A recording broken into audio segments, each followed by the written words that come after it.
Four eyes and the giant, four eyes and the giant, four eyes and the giant. Just two nerdy boys just having a chat. Four eyes and the giant. That's two nerdy boys just having a chat, by the way. Not two dirty Well, boys. Wow. That's our other podcast. No. Four asses and the giant. Yeah, I get My where that's family going. watches this. My family listens to this. My gran listens. Ah! Even go. I cannot wait till clubs reopen and we have a sea shanty night. You have a sea shanty night. I have a watch the Snapchats of a sea shanty night. Yes. But I feel like that's become so popular now on TikTok that It's too cool for the clubs. it could be a club night. And it'll be my shit. Do you know, like, all the big songs that I'd assume were big, like Rain on Me, Lady Gaga's Rain on Me is very much a club song, and that hasn't even played in the club ever. We're about to reach 1 year since. On March 12th, I'm gonna have a lot of Jack Daniels. I feel I'm just gonna drink myself into oblivion, just like, because March 12th is the day it all ended for me. Like, I was on a train home just watching the world collapse. It's like, oh yeah, I went into uni. It's like E3's not happening, by the way, and all the movies are moving. Mm-hmm. You have nothing left anymore. WrestleMania was Goodbye. cancelled and then not cancelled. I know. I can't wait to wake up March 14th and be like, right, it's 2020. The last year wasn't canon. Yeah, exactly. Retcon it now. Yeah. So this week I was watching. I did a binge or a marathon of the Lord of the Rings films, the extended edition, because you finally got them on Blu-ray and so kindly uploaded them to a place where I could watch them. I didn't know. Sorry, I didn't upload them. I redeemed a digital copy of them just because that sounds quite dodgy. Just to you made the FBI's it watching. so available for me through nefarious means for me to watch it. It's not nefarious. It's perfectly legal. I'd step over some borders. Dear. But yeah, I watched them. I haven't watched the films. I haven't watched any of the extended editions. I don't think I've ever watched the extended editions, actually. And it was the first time in ages for me watching the whole trilogy. I've watched Two Towers and Return of the King more recently than I have, well, obviously because they come after, but more recently than Fellowship of the Ring. Yeah. So yeah, it was nice. And also I've currently been in a phase this last 2 months of just reading about the lore and not reading the books for some reason, and just reading about the lore and just being like, oh, so that's why that and that and that and that. I take it you've read the books though. I've read The Hobbit, but I am planning I would have taken you for a man that's read Lord of the Rings. I know, but I am planning on reading them or listening to them thanks to audible.com. Use the code 4eyes giant to get 30 days free. After I finish with the Dark Tower series by Stephen King. Because the next Star Wars book doesn't come out till July. Yeah. It's weird. We are supposed to have that book, but like America has the book that we're waiting on, isn't it? Oh no. They have an extra audiobook that we don't get, which is really fucking annoying. So is that the Young Adult Into the Dark or whatever? Yeah, the Young Adult novel, they got an audiobook for them, and it annoyed me because I like listening to books more than reading books. There is another audiobook available for us that came out recently, I think, called Linking Galaxies or something. I don't know if it's a fiction. Yeah. It might be like a study or an essay or something. But yeah, I watched I watched the Hobbit trilogy as well a few weeks back. And I enjoyed them as well. I'm very into Lord of the Rings right now.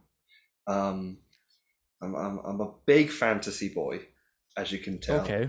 I've sent you many messages about the novels that I'm writing. So, And I've um, ignored all of them. yeah. How do you feel about the Lord of the Rings and Hobbit films, the Middle Earth franchise in general? Well, I'm very on record of the fact I'm traumatized by Lord of the Rings. Just Right. because I was forced to watch the extended versions of a sleepover once. Like that was a night where we just watched like 8 o'clock to 8 o'clock, watched Jesus all Christ. extended editions of Lord of the Rings, and I wanted to die, and it was horrible. But I also enjoyed it at the same time. And then I went to see the Hobbits with my family, like my dad and my mum doesn't like Lord of the Rings, but with my dad and stuff, I went to see the Hobbits every opening weekend or something. I have a very vivid memory of accidentally going to a captioned screening of the second one or something. I don't know, but that was Right. very strange. To be fair, was with very weird for me. subtitles, that could be Yeah. useful for some people. I did, and I actually said to my dad, when I came out, I was like, I'm glad that was subtitled because I'd have no fucking clue what was going on after that. Because I didn't rewatch the first Hobbit to go into that. I just went straight into the second one, like the day it came out. Like, yeah, I'm sure I'll remember this. And I was like, I have no fucking clue. I always, now that I have these Lord of the Rings in 4K somewhere in a room that's now complete, as you may have noticed, I'm now in a different room that doesn't have Blu-ray surrounded by myself. So We said we weren't going to say anything. I'm sorry. I'm just saying It's that I not don't a have access to the completely Blu-rays new as well. day as well, due No, to my not at all. internet connection messing up horrendously. So I think I'm going to take, at some point when I feel more on top of university, a day to watch the theatrical cuts because I don't think I have the patience to watch the extended editions. Yeah. What am I missing really in the theatrical cuts apart from deep lore?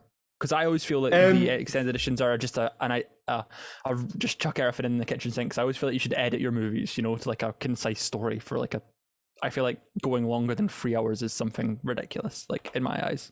There are some segments that make it that especially so in Fellowship of the Ring, there's some more Hobbiton stuff and stuff in the Shire that explains. It gives a better introduction to the hobbits, and then in Return of the King, without the extended cut, I don't think you know what happens to Saruman, whatever happens to him. So, yeah. Oh. So there is some like... stuff that like leaves plots that there aren't plot holes in the extended edition, essentially. I see. So I couldn't bash them out in a day because that would probably kill a man, really. Like all the extended editions. I watched a film a day. That seems like a much, and they're the length of 2 films as well. So, but I feel like I get burnt out if I watch like 6.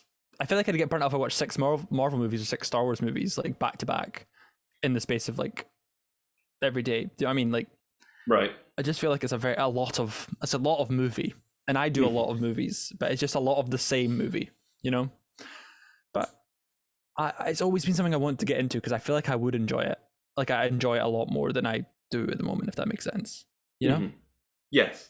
I feel like I want to rewatch rewatch them because I am now at an age where I can understand what's going on, and I can pick up on the little like references to deeper stuff. So I really wanted to do that, and also with the Amazon. or Amazon. I always feel like Depends I say it the wrong way. Amazon series coming out soon, starring Lenny Henry. Really? Yeah, Sir Lenny Henry is oh my god, a main character, I think. But another reason I wanted to watch them is, or coincidentally, as I watched them, this year is the 10th year anniversary of, or 20th year anniversary of the Lord of the Rings series beginning and the Harry Potter films beginning. So I thought for today's episode, or this week's episode, we talk about first of all, what we think of each franchise, as we have done for Lord of the Rings, and then the future of those franchises, because both are, for a time, they were questionable because of the lack of knowledge we had about each project, and now we're getting them soon.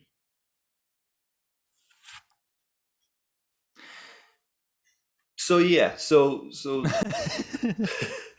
staying on. It's an audio, but it's also an audio format as well. Yeah, we just went like that. we like are joke. on video format on YouTube if you want to see us doing air quotes and other visual gags.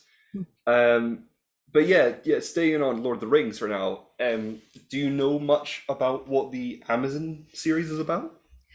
I know it's before, and Yes. I know that Elijah Wood takes annoyance to the fact it's called Lord of the Rings series Yes. at Amazon, because it's not the Lord of the Rings, because it's set well before the Lord of the Rings. It's just Thousands using it of on years. name alone. Yeah. So basically, the Lord of the Rings trilogy and The Hobbit takes place in the third year. The third year of what? The third age, Life? sorry. Third age right, okay. of the history of Arda and Middle-earth. And the series takes place in the second age of Middle-earth.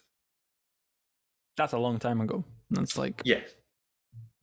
And what age does Middle-earth Shadow of Mordor take place? Third. Gollum's in it, that makes sense, yeah. Sorry, So the second age ended with the downfall of Sauron. He's the big eye. Yes, he's the big. Cameron, he's the big eye. Keeping tabs at home. That's the big eye. That's the big eye, folks. Hi. Hi. Is there books? Yes. Is there books on this? So, like, there's not just Lord of the Rings and The Hobbit. There is more books that he's written, because I feel like I know very little. I know very little about Lord of the Rings, just to be completely honest with you. So I'm going to be like, so there's the idiot. Hobbit, Lord of the Rings, the Silmarillion, and then there's loads of which basically is like the history and tells about like the first age and the second age, the age of the Silmarils, and basically there are loads more books that were published after J.R. Tolkien's death by Christopher Tolkien, who took over basically. So there's Children of Hurin. Children of Hurin. There's a lot. There's a lot of them, but like they're all canon. Yes. Okay, that's fine. Has anyone written them other than Tolkien Blood, or is it all just Christopher Tolkien and J.R.? All Tolkien stuff. It's just J.R. and Christopher, and maybe another son. Maybe, I don't know. But yeah, Jeffrey. So the series is being handled by Amazon, who messed up on the Dark Tower series, which I'm still angry about. Yeah, they cancelled it, didn't they? They cancelled it before it came out. Yeah, there was a pilot. Was the issue. Yeah, and then then the showrunner in an interview basically was like, "Oh, here's how we would have done the show and laid out the series," and I was like, he's just doing the events of the books. They're adapting the books. They're not doing some stupid, weird reboot with Idris Elba. Was it Amazon's fault or was it Sony's fault that it fell through though? Because Amazon must have shot themselves when the Sony film came out. That must have played a part, or was this? Well, before? they were producing it well after the Sony film came out, because so when the Sony film was coming out, the series was sort of it was greenlit as a companion the series piece. Was supposed to be connected. Yeah, okay, that's it was a companion piece to be like all the adventures of like young Roland, and then the film came out and it was terrible, and so I think that was cancelled, and then another series was set up to just reboot, just adapt the books, and I think that was picked up and cancelled by different places until it ended up in Amazon's lap, and then they shot a pilot, and then Amazon dropped it. sad boy That hours. sucks. Yeah. That sucks. Amazon have a lot of money though, and I feel like that's a good thing for Lord of the Rings because you can really just go a bit crazy. Because Peter Jackson went a bit fucking mental with the whole sets and CGI and. What do you mean Amazon doesn't have a lot of money? I said Amazon have a lot of money to go right, crazy. okay. No, Amazon don't have a lot of money to go crazy. Amazon they literally have too much money. all the money. Amazon has a good percentage of the world's money. So So yeah, that's it's going to be interesting how they set it up. There's who else is in it apart from Sir Lenny Henry? The woman from Saint Maud.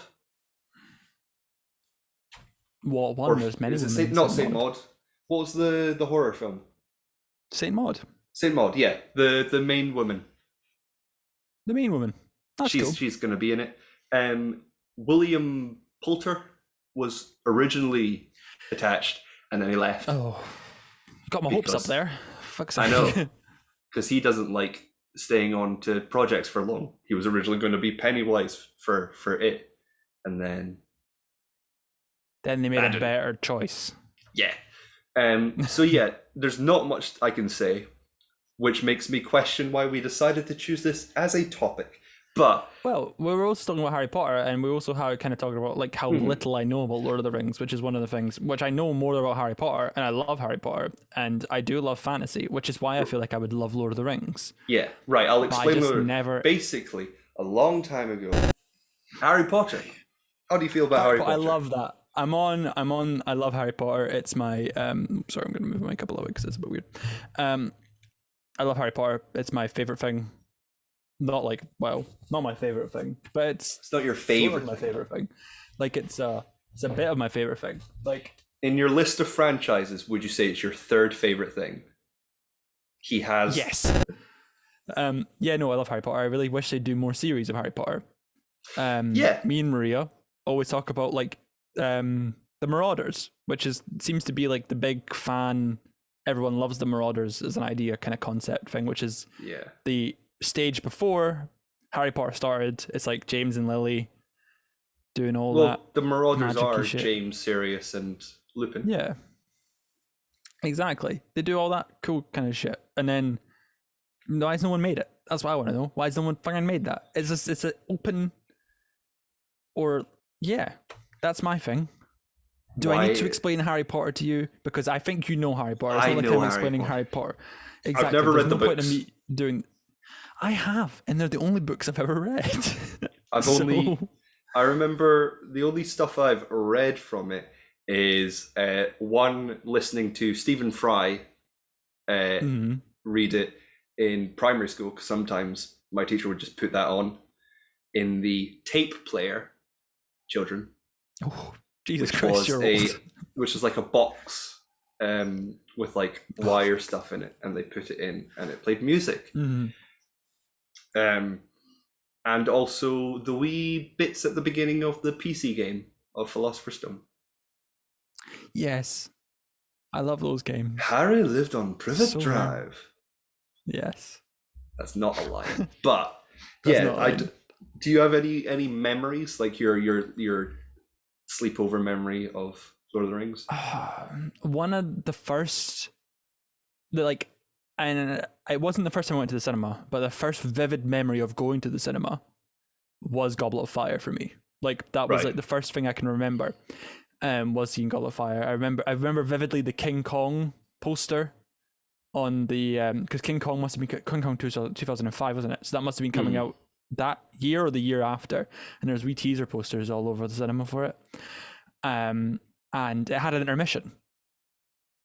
It wasn't supposed to have an intermission, but it was on 35mm, so it was on a reel. So they just stopped the reel midway through, and I either did like a changeover or something happened up the stairs, and everyone went to the toilet, and I was like, "Mum, what's going on?" And she's like, "Oh, it's just a bit for you to go to the toilet." And I was like, "Okay." I want to watch the film. It's only been 40 minutes. It's like, I know I'm small and have a small bladder, but I don't think I need to go just yet. And then, because it was a bit just after he won the Quidditch. Yeah, it was just a bit we just have to do on the not the Quidditch, the dragon trial, The dragon egg. and then it just cut. It just Right. cut on the bit of Hogwarts land, like the establishing shot of Hogwarts, just before he opens it, and then he opens the dragon egg and he opens it in the corner. That's very strange. And then I remember all that, and I remember going in the car ride home. I remember just being absolutely terrified of the dark outside because of like Death Eaters and stuff like appearing out of like black smoke, and I was just like imagining it outside in the dark, and it just freaked me out the entire car ride home. But yeah, that was a fun memory of Harry Potter.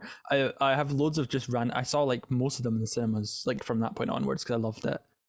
I always played the games. Like that's my earliest memories is playing the PC games. Like I was like free, but had the ability to know how to install Harry Potter onto the computers and like enter the wee code in, the key that came with it and stuff. And I was on it. I was having a great time. Prisoner of Azkaban was like step up.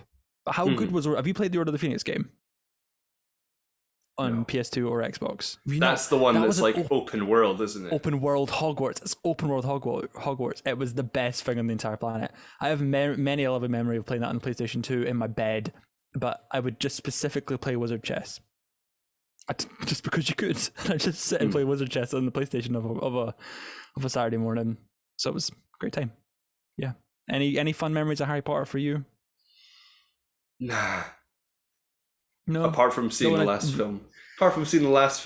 Yeah. At the LA premiere in Man Chinese Theatre, which supposedly I just don't talk about enough.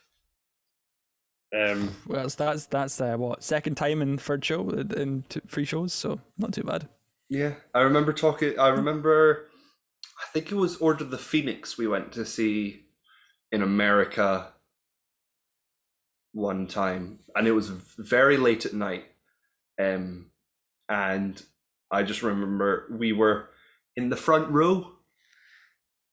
Oh, I don't know why, but I remember we were in the front row. Maybe the screen was very far back, I don't know, but my sister fell asleep. That's all I remember. I only remember that because we talk about it a lot as a family. It's a cherished family memory. A moment of silence. Sounds very cherished. But yeah, I remember I have a vivid memory of the Odeon in Wester Hales. We went to see a film, and for some reason the screen we went to watch must have been booked out for like a private showing or something, because when we walked in, on screen was the main menu of the Chamber of Secrets DVD. Wow.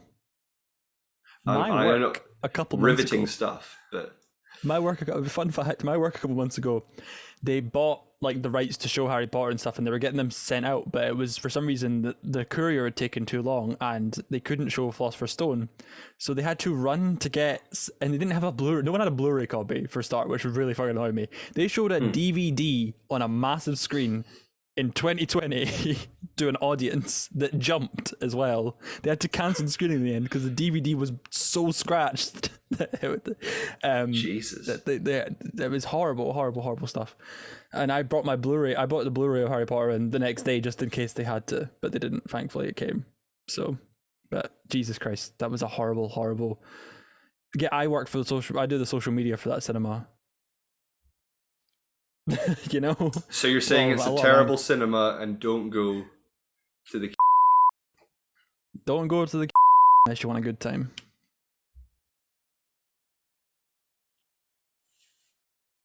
That sounds very sexual. That sounds. That sounds horrible. Favorite Harry Potter film? Goblet of Fire, but mainly I don't. Best Harry Potter film. Prisoner of Azkaban. Ah. You see, favorite and best are 2 very different things. So, what is it? It's not Guillermo. Who is it? It's Alfonso. Great stuff. And it sets the tone of Harry Potter for the next. Yeah, and it sets sort of the weird, quirky tone of Harry Potter that David Yates just copies for fucking ever. You know? Yeah. Did you How know? Boring is. that Yeah. Richard Harris was the godfather of David. Shit, I've forgotten his name. Who was the producer? Heyman. Hey, is he really the godfather? David Heyman. Yeah, he was the godfather. Oh. Which is why he was like, oh, he had to be Dumbledore, because I just knew him as this protective man. Is he in the mafia? Are you saying there's the godfather of the mafia or godfather of the child? As in Catholic. He's a very protective Christian man. godfather. He's very, very protective man. But when Richard Harris, before Richard Harris had died, they'd recast him because he was hospitalized. Wow. He was very sick, and he was like, "Don't recast. I'll be fine." He wasn't. But before they cast, before Michael Gambon, they were going to cast Peter Cushing, Grand Moff Tarkin from Star Wars. But luckily they didn't. Otherwise, they would have had to recast. For Dumbledore. Yeah, they're just dropping. I don't know if it's just because I have a much more of a affinity. I get he's more book accurate, but I prefer Gambon to Harris. Yes. Do you know what I mean? Yeah. And I guess he's a little bit younger. He's a little bit more. Jupiter's name, the Goblet of Fire, kind of. I feel. Well, maybe not. I was going to say Gambon's. They're great Dumbledores for different reasons, but I feel like Gambon approaches it with the sort of campish side of Dumbledore. But Curtis was also he was just a very kind old man. Where I feel like, Curtis. Did I say Curtis? Richard Curtis. Sorry. Richard Curtis, my favorite Dumbledore. Harris was a kind old man, whereas Michael Gambon was sort of more. He was darker. He could definitely take on the darker themes of the film. What was I going to say? Oh yeah, David Yates. Do you not feel? Is it David? David Yates is definitely his name, the director, isn't it? Yeah. Just before I completely fuck this up, David Yates. Yes, I have been a very adamant, sort of, like, just annoyance at the fact that there's no fresh takes anymore. It's all the same, and has been for the last, since Goblet of Fire, because Goblet of Fire was sort of like playing on Prisoner of Azkaban, but was kind of still its own thing. But I said Prisoner of Azkaban set the tone, but Goblet of Fire sort of refined it into something that can be replicated. Yeah. And David Yates took it on from the guy who did Goblet of Fire, who I always forget was a different guy. Yeah. And then he wanted to make it like a Bollywood film. Almost. You wanted to have that sort of feel. No, not like that. You wanted to have that sort of theme and aesthetic almost. Which you can see because it's very colourful and saturated. Yeah. It's just annoying that he's done the same thing since 5. He's done it. He's now going to do it for 3 Fantastic Beasts films and 5 to 8.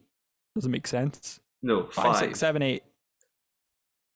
5 Fantastic Beast films. No, they're only doing 3 now. Are they okay? They've given up. Too much controversy. They've given up. They've just given up. And to be honest, we should really talk about the Fantastic Beasts films because they are the most boring thing because they could be doing so many cool things, but they've just they've copied the theming of the Harry Potter movies and then just gone. But yes, but make it American. It's World War II. Ooh. We're going to parallel the World War with the Wizard Wars. It's written by a person that doesn't understand their own creation. I just don't get why they had to. I don't know why they thought they would do 5, and I don't know why. I know, but surely they would have realized that. Money. And I'm realizing now that the money isn't there for them. Do you know? The money's not there for the 5. What do you mean? Well, the money's sort of drying up. Well, yeah. The interest in the movies isn't as big as it was. No. Which is scary for them, I guess. Yes. You know? I'm shocked they haven't done a HBO Max series. I don't know why that's... Is it just Rolling? Is Rolling being the deck? Possibly. For people who don't know, Rolling has Warner Brothers by the gonads. Because she's basically... She owns their most successful product, essentially. Yeah. It's basically it's why a lot of people go to Universal Studios to go to the Wizarding World of Harry Potter, and there's a lot of marketing and franchises and the word I'm looking for, merchandising opportunities. Merchandising. So basically, because she is in charge of it and she can basically take it away from Warner Brothers, Yeah. they have to do what she wants. And which is terrifying. It's bad. It's a bad like business. you said, she doesn't understand her own creation. The fans understand it more, which is why I think it's more accepting because of all the transphobic comments and all the horrible, hateful comments that Rowling said in the past. It's easier for the fans to accept that she's a dick and sort of just move on with it because they've sort of given it a life of its own more than most franchises that have dicks behind them. The only recent product of the Wizarding World of Harry Potter is the video game that's coming out. The only product that has had nothing to do with JK. She had no hand in it. Looking forward to that. But yeah, it's a very problematic franchise. No shortage of controversy with the stars of the franchise. We've got a new Grindelwald. We're going to have one for every film now. Yep.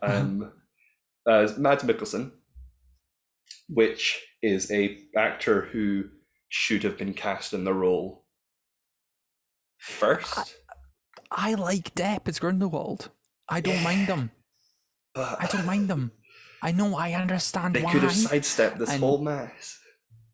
If they just kept Colin Farrell, I know it would have been so much better. But they just kept Colin Farrell. They wanted Jack Sparrow. And now nobody wants Jack Sparrow, bar the fans of Jack Sparrow. Nobody wants Jack Sparrow, no. And then they have Ezra Miller, who's sort of sketchy now, but also doesn't seem to be sketchy anymore. He only chokes women on the street. That's fine. We let that slide these days. Back off. Depends how likable you are. Go away. Oh, we're going into bad territory here. Oh, Eddie Redmayne, he's fine. He's fine. He's British. I don't know. I just want to ask you a quick bit. You've not seen The Cursed Child? No, I haven't. I know nothing about it. That's mental as well, because I knew nothing about it going in as well. And I thought that was always mental because I'm surprised no one spoiled it for me. Like, I thought there'd be open knowledge. Well, that's the thing. I don't remember a single thing that happened. Bar being like, there's a cliffhanger at the end of part 1 that's like, I remember like being, oh my god, this is a really great cliffhanger, and then being like, the next part's like very kind of fan servicey because you have to go see 2 shows. Yeah, and it's do you have to buy 2 separate tickets? You can buy a ticket for just part 1, or just a ticket for both part 2, or you can buy a ticket for both. So you could go and see part 1, see if you like it, then like a month later go and see part 2. If you buy both, are they the same price as 2 different shows? You'd have to ask my mum. Okay. You'd have to ask the person that bought the tickets for everybody. No. Because I'm not a clue. So yeah, you've seen Cursed Child. Yes. Do you think they'll adapt it? That's the thing. It's almost unadaptable. It's like literally, they would have to do so much like changing. They'd have to change parts because it's, for some reason, you're sort of swept up in it in a theater. But looking back on it and thinking about it, it's batshit insane. Do you think, without it changing from Warner Brothers, we'll get a Star Wars style like retcon, where we'll have a sequel trilogy maybe, or sequel series, and they basically go, Cursed Child's not canon and Fantastic Beasts isn't canon because it makes no sense? I think they'll keep Fantastic Beasts canon because it's sort of playing into canon we already know, like established canon it's not hurting anybody being alive because it's in the past, isn't it? It's not hurting anyone until they need to go and do they want to do the 40s and 50s again. Was like a child, wasn't she? She wasn't even born. That's outside my realm of knowledge. Maria. Right, okay. We need you. Got a resident Harry Potter fact checker, and I don't she'll have listen my to this at some horn point. anywhere to call on her. But yeah, I just know for a fact I'll get a long message. If she listens to this, we're gonna get a long message in a group chat somewhere about how wrong we've been.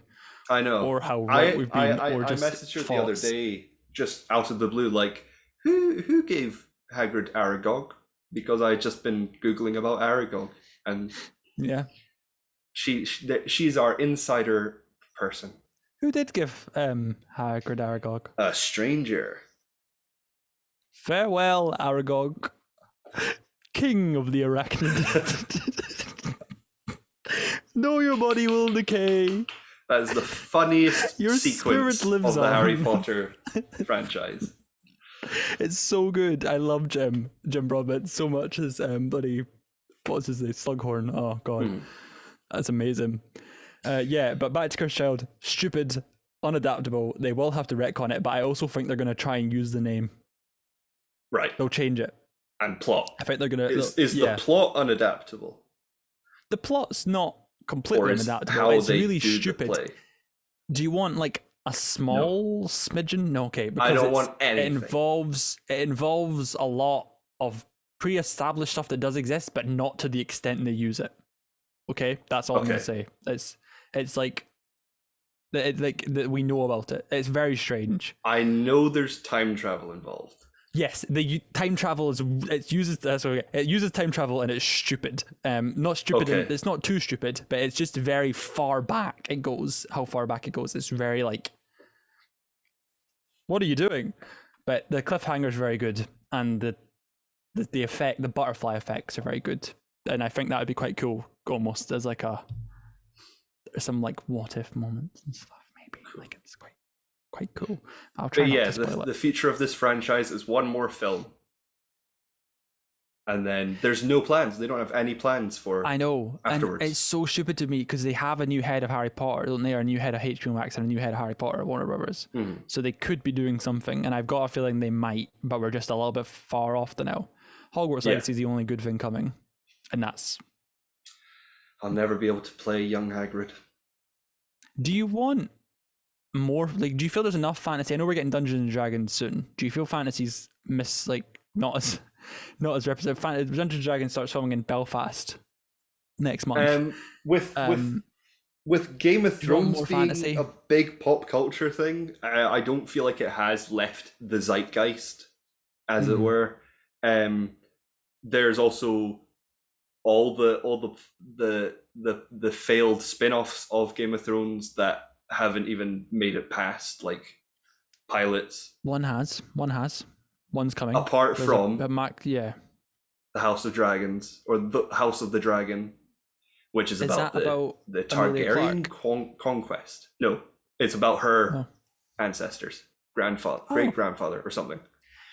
Should I watch it, or is it pointless now? If you don't like the amount of like lore that the extended edition gives to, or the amount of length that the extended edition gives to Lord of the Rings, I don't think you'll enjoy Game of Thrones.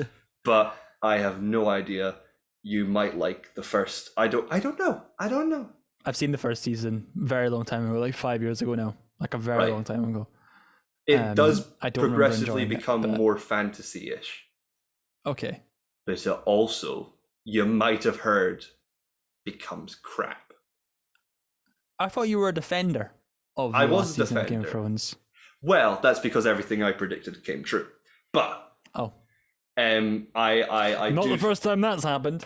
I don't defend the obviousnness of David Benioff and DB Weiss.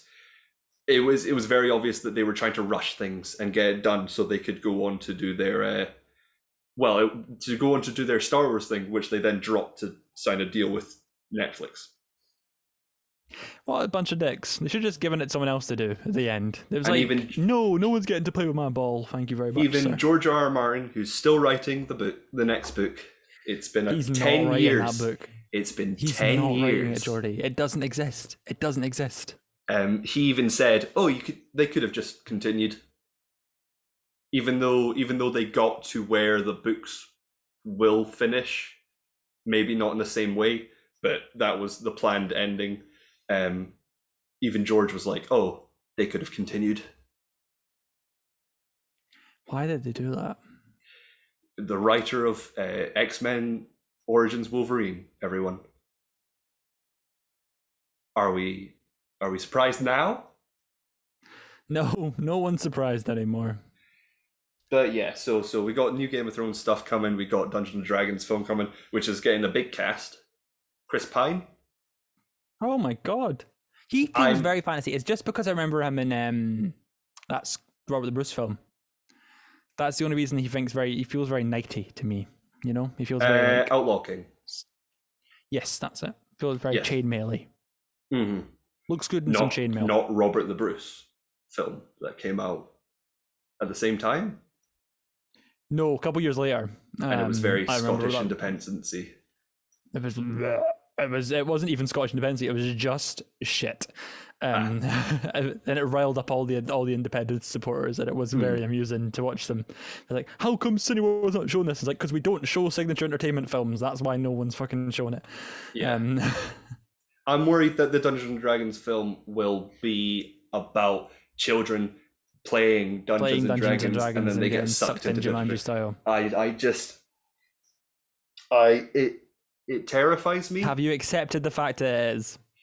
No, because it terrifies me. But I know that like Dungeons and Dragons, there is if they do, they're obviously going to do like the Forgotten Realms setting of Dungeons and Dragons, which is very big, and because of Dungeons and Dragons and what the game is, there's a lot of lore, and it has to be very condensed for a film. I prepare for the second Jumanji Dungeons and Dragons film to be set in space. Because they'll just keep playing different role-playing games. They'll just keep doing it. They'll do Pathfinder, and then they'll do Dark Sun, and then they'll do Shadowrun. I don't know. So moving on to our weekly segment, what we watched this week. No other podcast does it. Cameron, what did you watch this week? I have tried to speed watch Golden Globes film, but I ran out of steam towards like Thursday, where I was just sort of like, I can't be bothered anymore because it's all so shit, Jordi. It's all shit this year. It's all bad.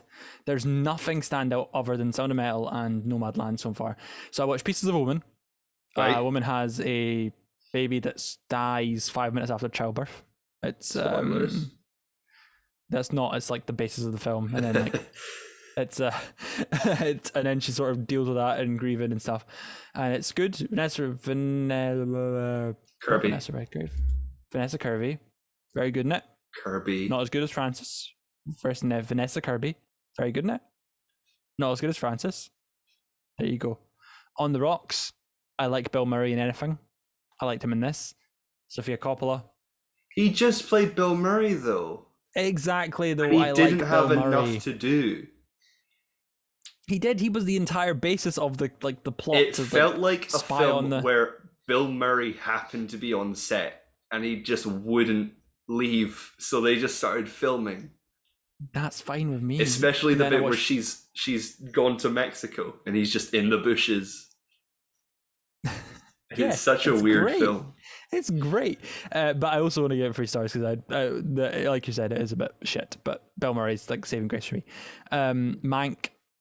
Mank was wank, as I like to call it. Right. It was not good. Gary Oldman trying to pass as a 20-year-old at some point, and that was very upsetting for me. I didn't even realize he was trying to be 20. He was trying to be 20 because the film takes place over like 30 years. It's horrible. Do you know what the only saving grace, and it's not even that good of a movie, but the only saving grace this week was because I also watched United States of Billie Holiday versus Billie Holiday, which is crap as well, and a film from Glasgow Film Festivals I can't pronounce, so I'm not even going to try and pronounce it. Tom and Jerry was the saving grace of the week. A lot of people disagree with me, but it was a good Tom and Jerry movie, and I don't understand why people don't like it because it is just a fucking Tom and Jerry movie. Tom and Jerry Tom and Jerry are going to a hotel, basically. So Jerry tries to live there. Tom's recruited to try and fucking rat him out, but Tom also wants to be a piano player. And has the voice of John Legend. And holy shit. Yeah. And the animation is really cool. I really enjoyed the animation style for it. It was sort of semi 3D for them, but all the animals are in it are animated, every single one of them, including the meat in the kitchen was like little animated like meat, because like all the animals are animated, so all the meat would be animated, which I thought was quite a nice touch. Right. No, it's quite amusing. It's like, because like, you know what I mean? It's quite a nice touch. What did you watch this week, Jordi? Well, I obviously watched the Lord of the Rings trilogy. I watched The Little Things, starring Denzel Washington and I thought you were talking about your Rami Malek. Jared Leto playing a better Joker than the Joker in Suicide Squad. Yeah. It was who directed it? John Lee Hancock, who wrote the film 30 years ago. So it's his passion project. So it's just a shame that it was a bit naff. Yeah, so that must have been a 90s detective movie that was made to come out in the 90s, but didn't come out in the 90s then. Yeah. Basically. Essentially, yeah. That's crazy. I can see why people didn't want to make it. Rami was so much. Do you not agree with Rami was miscast, like completely, as like this sort of, because he was too creepy for his role. He would have been better in Jared Leto's role, because probably it was just Jared Leto and Rami Malek being creepy on screen together when Rami wasn't supposed to be creepy, and Jared was just sort of going, "I'm fucking creepy, aren't I?" It was just, yeah. That was a great impression of Jared Leto from Cameron Howe, everyone. Better than your Tom Hanks. What? But yes, I didn't really enjoy the film. I thought it was very. I saw a lot of people saying this before I actually saw it, so this might have affected the way I saw it. But the editing is terrible. The cuts are like there's a cut a second. I never noticed that at all. That's interesting. I didn't even know that. I read an interesting article about how there are two ways to shoot a film. There's shooting everything that's like the plot, and then there's the cover shooting, which is like different angles and artifacts and the setting. And all of the film seemed to be the cover shooting, which was just trying to get everything in the film. And I guess so that you had an idea of space, but in the end, there was no idea of space, especially in one sequence where he's driving along a road. I'll just say that. Yeah, no, I never noticed the editing, but that's very interesting. Just one of those things you must have only noticed when you're aware of it. Yeah. Aware of it? Yeah. Interesting. Yeah. Another thing I watched was television. I watched Young Sheldon. I watched all right, Superstore. I watched Saturday Night Live, and I also watched WandaVision, which is one of the only things that we have stuff to talk about, which is interesting.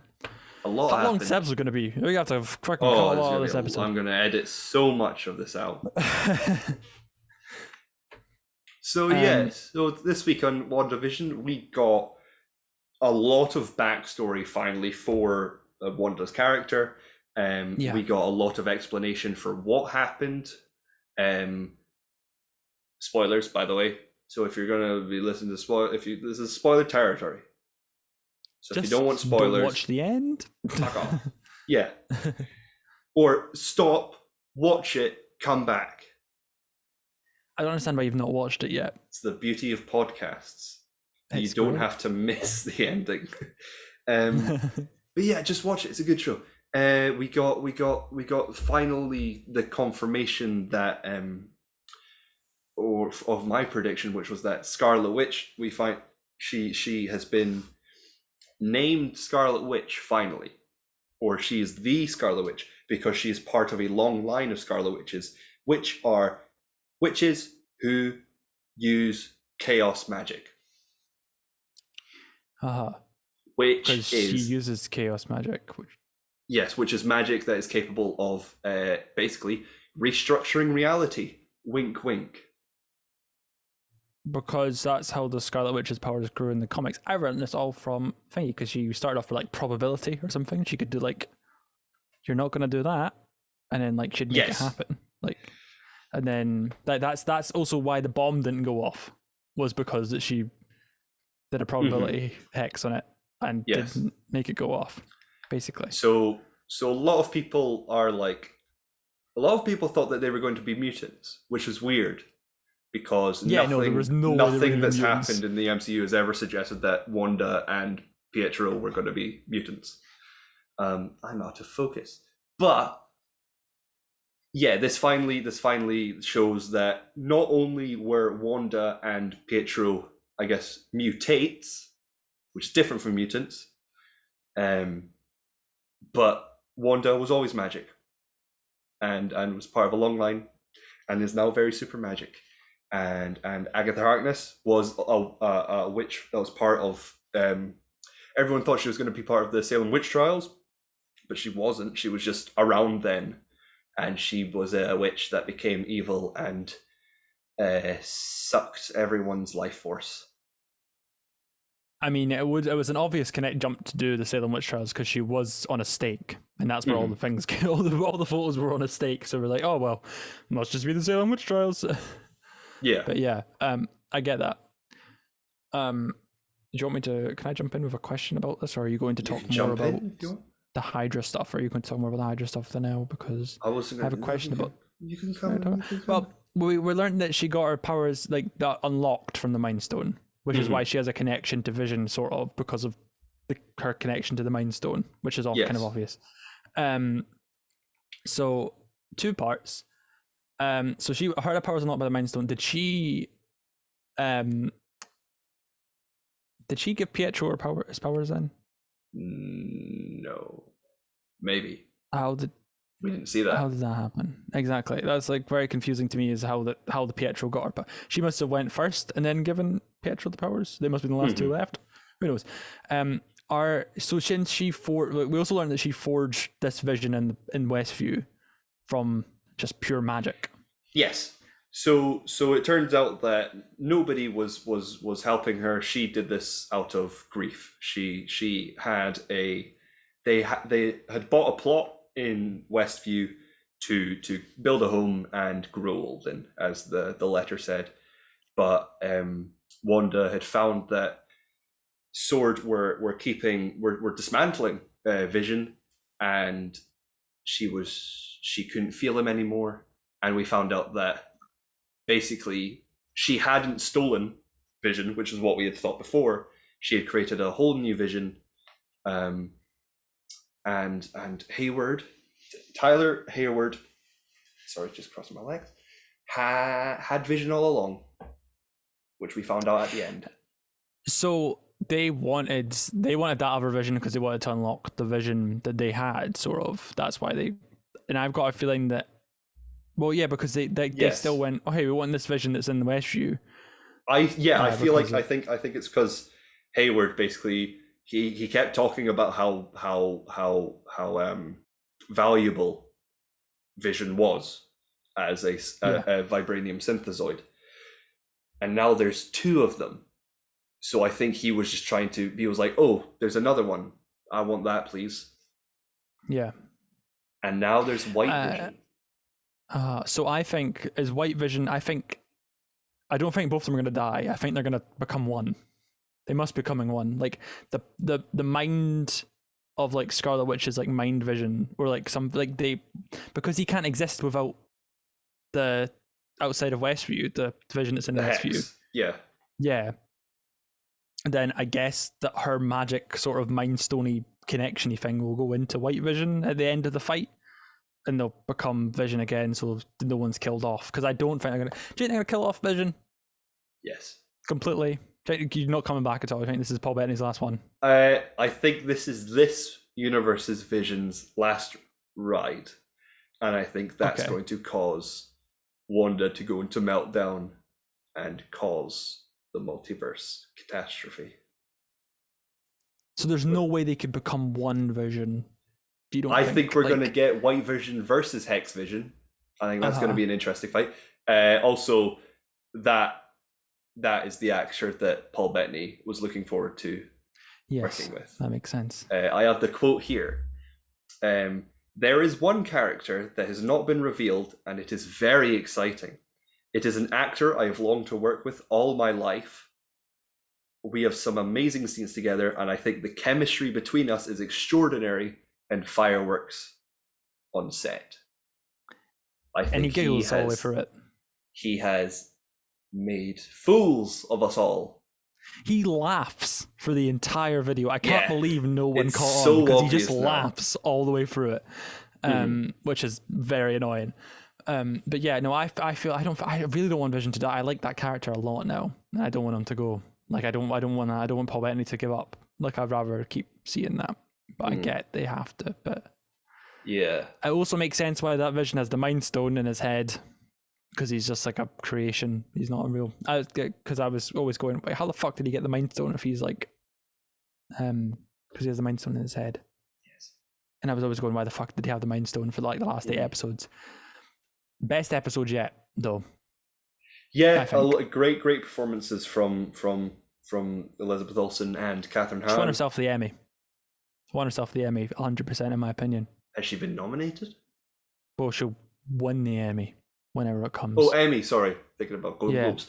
Tonight. No. But yes. Or tomorrow, or yesterday. Although I do feel like there's probably better performances on TV. Not gonna lie. Not at the Emmys. Like, I don't watch... Not at the Emmys. I don't watch a lot of TV, but I'm sure there's a lot of like dramas out there that have way better acting.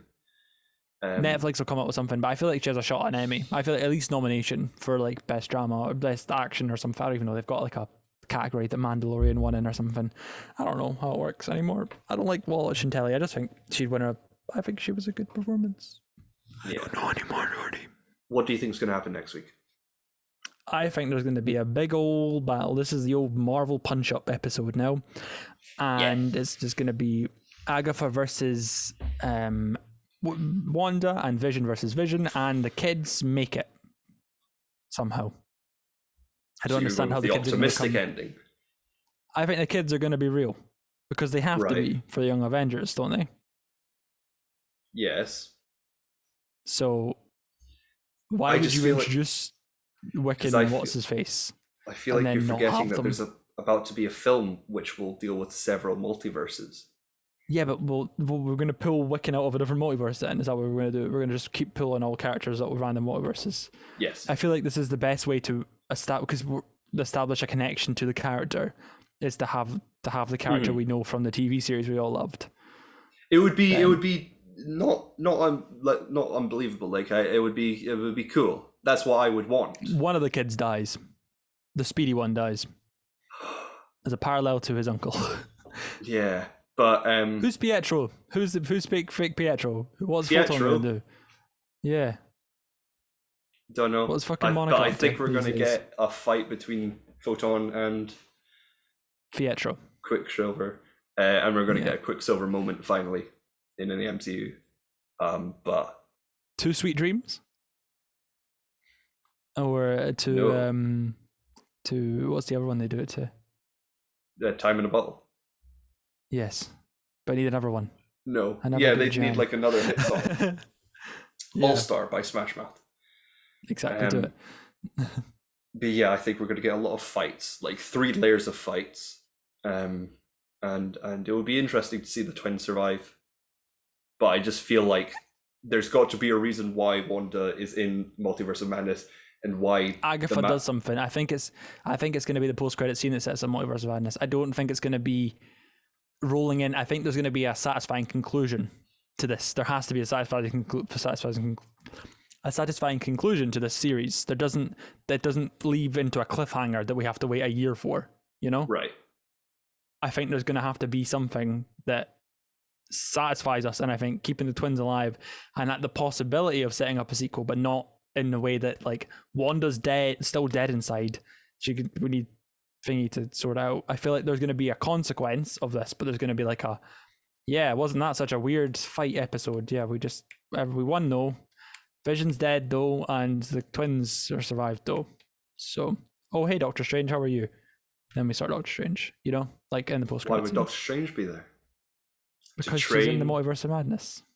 To train? Yeah, I know, but why would he be there? What plot-wise? Or because Agatha's ripped open the world. It's not going to be Wanda that rips. Do you think it's going to be Agatha that does the... Agatha fucking rips open something in the Nexus. What will probably Mephisto be called like the finally fucking turns up. Mephisto finally fucking turns up. And this is it. Like, John Krasinski as Mr. Fantastic shows up.